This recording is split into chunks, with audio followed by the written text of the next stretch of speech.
ngobrolin permasalahan HIV dan narkoba.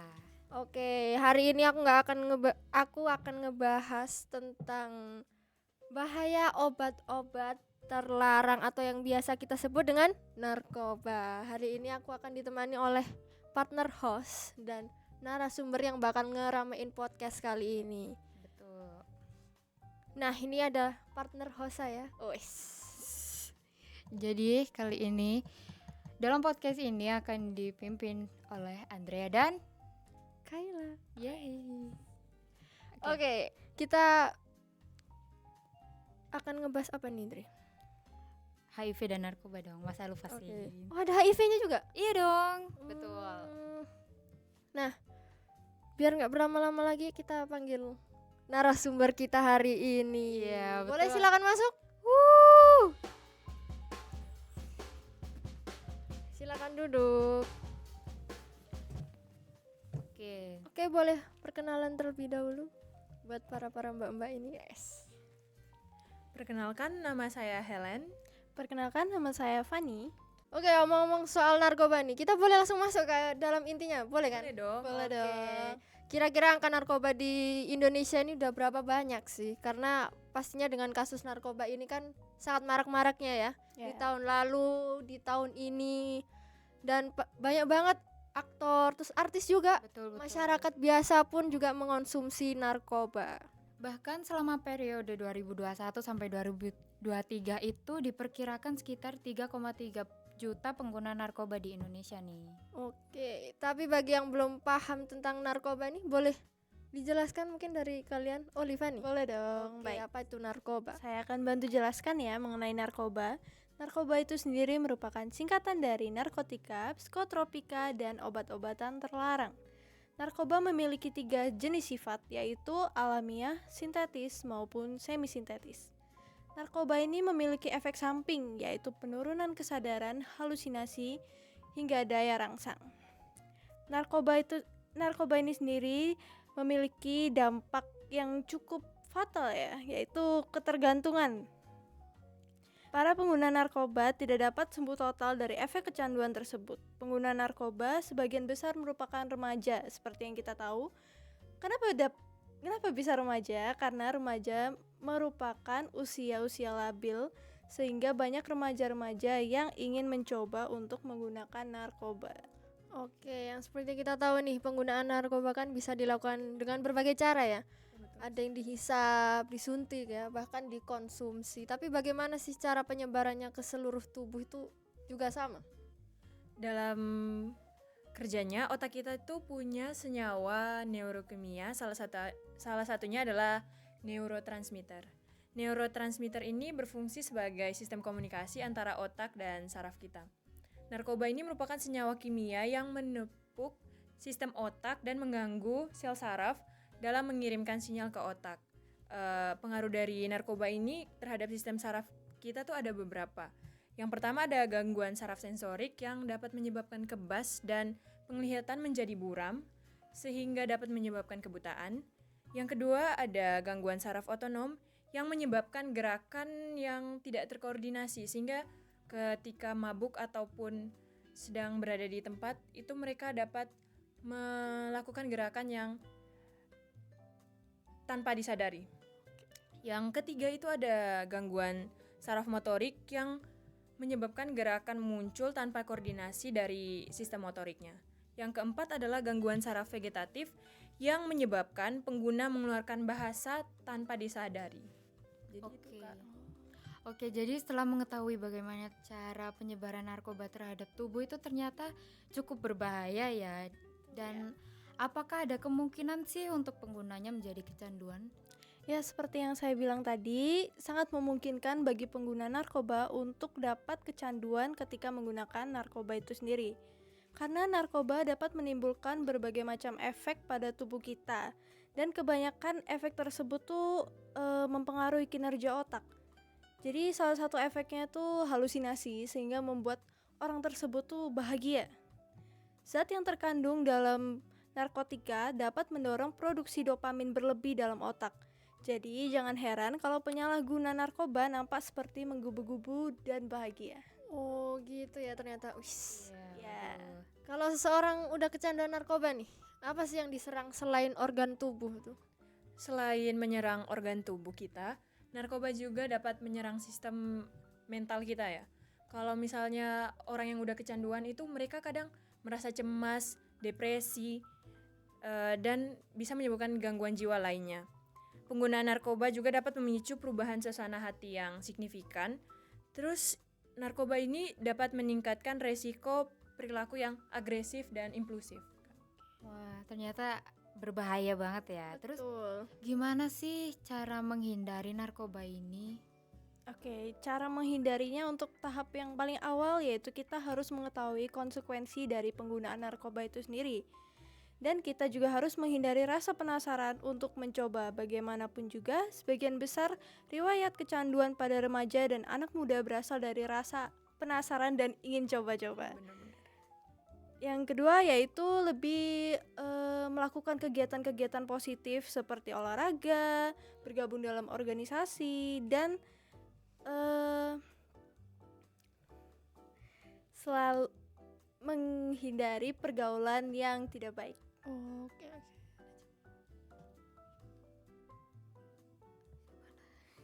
Awak mau kasih? Oke, itu aja. Itu aja Kak. Oke. Iya. Oke, aku penasaran nih. Kalau misalnya nih keluarga atau teman kita terdampak narkoba itu bagaimana sih kita bisa menanganinya? Oke. Iya, Kurang lancar ya kalau ngomongnya. Iya, Siapa gak tahu apa. kan kita bisa tahu informasi tentang kalau misalnya keluarga atau teman terdampak narkoba itu gimana sih? Kalau misalnya ada orang sekitar kita yang terdampak sama narkoba, ya salah satu caranya yang pertama paling kita bisa melaporkan kepada pihak yang berwajib. Gak harus pihak tentang narkobanya, tapi keluarga kita bisa atau lingkungan sekitar kita kayak misalnya RT atau RW gitu. Oke. Terus kita juga tidak boleh menekan mereka. Kita harus memberi dukungan yang pasti sehingga mereka tuh mau menjalankan rehabilitas agar bisa mengurangi rasa candu dalam diri mereka. Oke, gitu ya. Jadi setelah penjelasan dari narasumber kita nih, Kai. Jadi Ya. jadi kayak kebuka gitu ya Oke, pengetahuan iya, sangat kita. terbuka sekali. Kayak dari apa tadi pengertian, dampak, penyebarannya gitu ya. Cara pencegahnya itu Iya, pasti betul, udah betul. penting sekali. Oke, selanjutnya kita akan melanjutkan ke topik selanjutnya. Dan terima kasih untuk narasumber kita kali ini yang sudah memberikan kita informasi mengenai narkoba, dan sampai jumpa di part yang kedua. Selanjutnya, bye bye.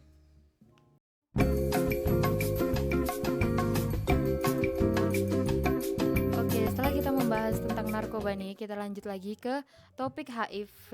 Ya, menarik banget nggak sih? Tanpa berlama-lama lagi, mari kita panggil narasumber kita. Silakan. Silakan masuk. Yeay. Para cowok-cowok ini yang Yup. sangat tampan. Uh, Silakan duduk. Boleh dipakai dulu? ya, oke. Mungkin bisa perkenalan terlebih dahulu ya sebelum masuk ke dalam topiknya. Sudah dengar kakaknya? Ya, Oke, sudah. Oke, perkenalan dulu. Cek, wih keren banget ya. Iya. Iya, Oke. Ton.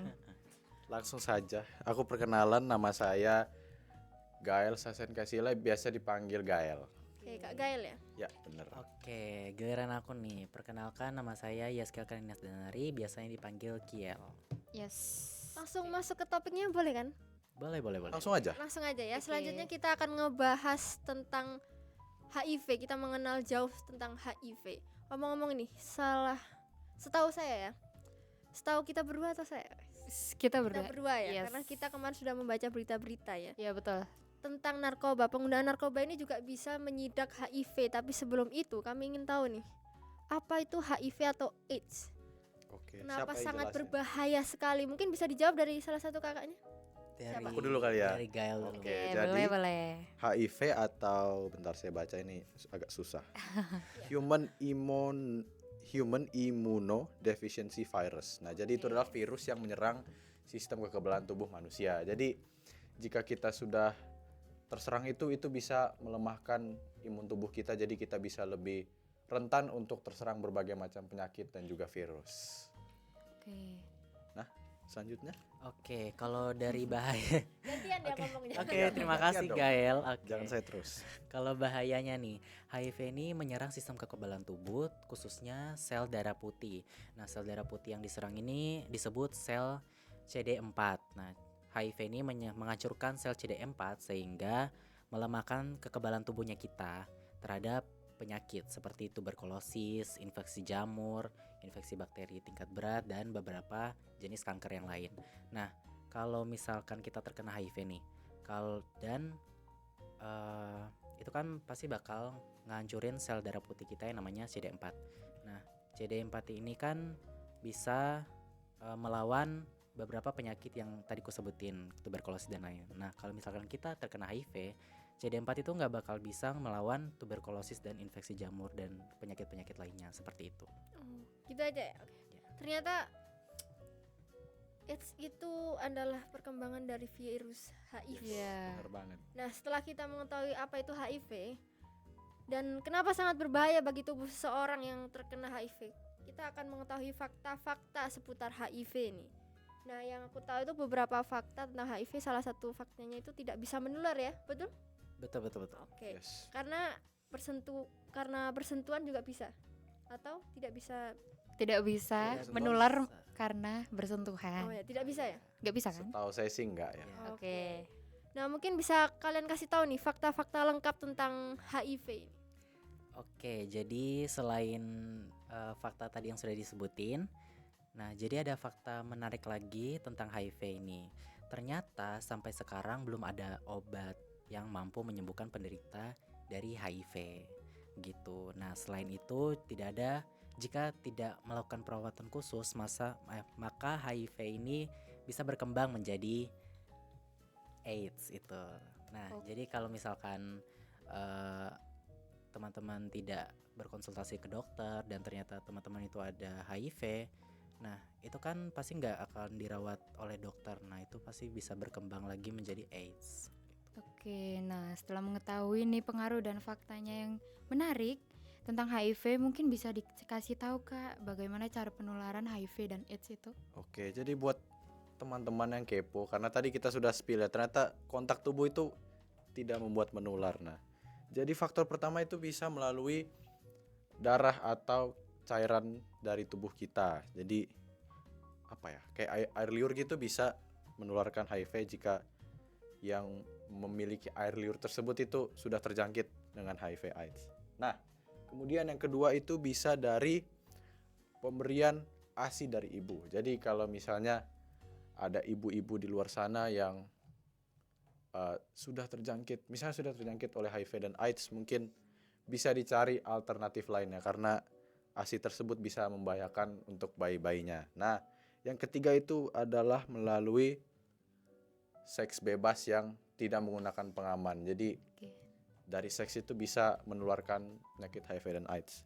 Nah, kemudian yang terakhir itu adalah melalui jarum suntik. Nah, jadi misalnya kalau teman-teman di luar sana ada vaksin dari sekolah gitu, misalnya vaksin polio, vaksin lain-lain pokoknya, bisa ditanyakan dulu ke dokternya atau ke perawatnya, Mbak ini suntikannya baru atau bekas, jadi kita bisa merasa aman gitu ya untuk mengambil vaksin-vaksin tersebut. Oke. Oke. Itu aja. Oke, kita udah tahu nih ya tentang penyebaran ya penularan HIV AIDS ini. Terus apakah HIV ini bisa tertular pada usia tertentu, kayak misalnya yang usia lanjut, yang biasanya rentan gitu ya, atau mungkin usia yang masih balita atau seperti itu? Oke, kalau misalkan soal usia tertentu itu mungkin enggak, karena HIV ini bisa tertular di usia berapapun, mau kamu itu dewasa, usia lanjut, atau masih anak-anak itu juga bisa. Nah, tapi yang paling sering tertular HIV ini adalah anak yang berusia 4 tahun ke atas, tapi masih anak-anak gitu, ataupun remaja. Karena anak ini biasanya tertular dari ibunya saat hamil. Nah, jadi dari melalui ASI yang diberikan ke ibu ke anak itu bisa menularkan HIV. Nah, tapi tidak menutup kemungkinan juga bahwa orang tua orang dewasa bisa terkena HIV karena adanya seks bebas dan lain-lain seperti itu. Oke, oke. Nah, setahu aku nih juga HIV/AIDS itu tidak bisa dilihat secara fisik kayak penyakit yang lainnya gitu ya. Dan kira-kira bagaimana sih cara untuk mengetahui apabila seseorang itu terkena atau terjangkit HIV/AIDS itu? Mungkin Oke, bisa nah dijelaskan? jadi ada beberapa gejala yang patut kita waspadai ya kalau seseorang itu memiliki kemungkinan untuk terjangkit HIV/AIDS. Nah, di sini saya ada datanya. Yang pertama itu ada demam, kemudian sakit kepala, nyeri otot dan sendi, dan juga pembengkakan kelenjar getah bening. Nah, tentunya gejala-gejala tersebut tidak langsung merujuk kepada HIV/AIDS ya. Jadi untuk mengetahui diagnosanya lebih lanjut bisa dicek di dokter ataupun di rumah sakit ya agar kita tahu apakah itu benar-benar HIV/AIDS atau tidak. Oke, biar mendapatkan perawatan yang lebih baik. Ya, benar banget. Benar-benar. Kalau misalnya nih salah satu anggota atau teman kita nih, anggota keluarga ya pastinya, terkena HIV/AIDS ya. Iya. Apa yang bisa kita lakuin nih untuk menghadapi dan membantu anggota keluarga ataupun teman ya? Oke, jadi HIV ini tidak hanya menyerang secara fisik saja ya. Jadi fisik kita menjadi lemah gitu, tidak bisa melakukan aktivitas yang baik. Nah, tetapi HIV ini juga bisa berdampak pada mental kita. Jadi kita dinyinyirin sama tetangga-tetangga sekitar gitu ya kan. Nah, yang bisa kita lakukan adalah memberikan mereka semangat dan jauhkan mereka dari orang-orang yang suka nyinyirin gitu. Benar. Oke. Jadi yang suka gibah-gibah soal orang yang terkena HIV ini, aduh jauhin, Oke, Jauhin oke, gitu. oke. gak usah bergaul sama mereka Ya, ya. karena itu teman-teman. bisa menurunkan mental seseorang Iya, ya. betul. Jadi Betul banget. Betul. Ya. Nah, kita bisa loh. Jadi selain pihak yang berwenang juga, kita juga bisa melakukan hal tersebut. Kita juga bisa membantu orang-orang yang terkena HIV ini untuk semangat gitu. Jadi biar mereka tidak down sedown-downnya. Begitu.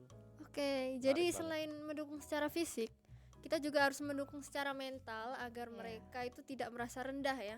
Betul. Agak tidak down ya bahasa zaman sekarang tuh apa? Yes, betul, Bahasanya benar-benar. down ya. Mental breakdown. Mental Ya. breakdown. Woi, mental breakdown. siap. Dengan keadaan yang sedang dihadapi oleh mereka nih. Pastinya dengan beberapa penyakit itu ada pencegahannya. Kira-kira HIV atau AIDS itu ada cara untuk menyegahnya nggak sih? Oke, ini penting banget ya karena kita kan sebagai generasi muda ya. Yang pertama itu adalah say no to seks bebas. Itu wajib ya Saya guys ya. sering- Iya, itu Iya. ingat ya. Saya sering lihat di Twitter, di Instagram, tweetan orang itu seks bebas tuh kayak mereka anggapnya kayak biasa aja gitu loh kayak. Wah, iya. Jadi kita sebagai anak-anak muda cari Tuhan ya guys.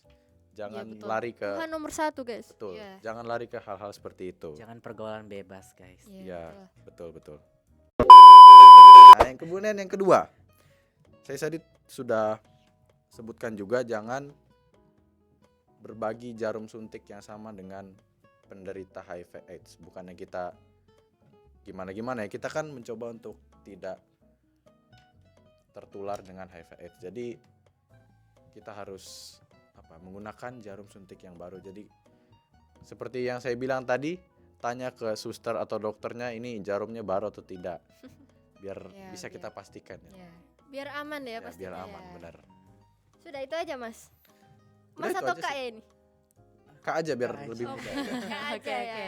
Oke, nah setelah kita mengetahui tentang narkoba, HIV dan AIDS ya guys ya, kita bakalan kasih tahu kasus yang mencakup dua permasalahan ini. Oke, dengan demikian kita berterima kasih dulu kan ke Iya. narasumber kita yang kali Terima ini. kasih buat Kak Gael dan Kak Terima Kiel. kasih juga ya. Iya, yang udah memaparkan kasih. mengenai Ya. HIV dan AIDS. Selanjutnya kita akan melanjutkan kepada kasus-kasus yang mencangkup dua permasalahan ini. Jadi sampai 3 di part 3. Dadah. Dadah. Bye-bye. Bye-bye.